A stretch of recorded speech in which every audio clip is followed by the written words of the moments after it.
Hospital পর্যন্ত পৌঁছাই দিলাম।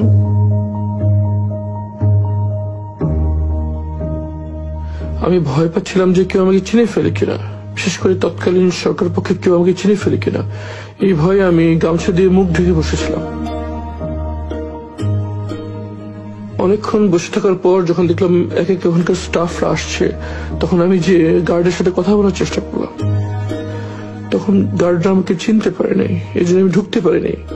তখন আমি আবার যে বসে থাকলাম মেন গেট খোলার অপেক্ষায়, অথবা কেউ পরিচিত আসবে এই অপেক্ষায় প্রায় 1 ঘন্টা বসে থাকলাম।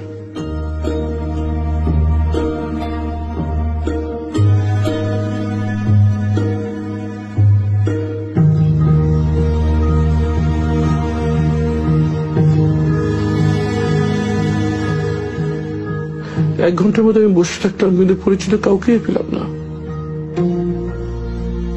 এরপর যখন রোগীদের আসা যাওয়ার জন্য প্রধান গেটটি খুলে দেওয়া হয়, তখন আমি ভিতরে চলে যাই।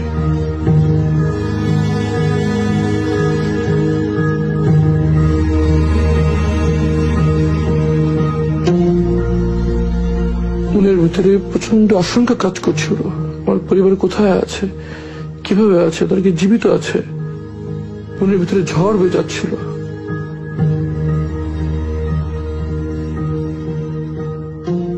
একটু পর ইবনে সিনার পিআর অফিসার আশরাফ সাহেব সেখানে আসেন। উনি আমাকে আমার রুমে নিয়ে যান, যদিও তিনি আমাকে তখন চিনতে পারেন নাই। আমি ওনার কাছে স্মার্টফোনটা নিয়েই আমি গুগলে যাই এবং আমার নাম সার্চ দিই। সার্চ দেওয়ার সাথে সাথে এই ছবিটা স্ক্রিনে ভেসে ওঠে। তখন আমি ঠিক আমার চেহারা কাছে ভেবে নেই, আমাকে দেখা যায় ওনাকে চিনেন কিনা। তখন সাথে সাথে ভাই আমাকে চিনতে পারে এবং আবেগ আপ্লুত হয়ে পারেন আর কি।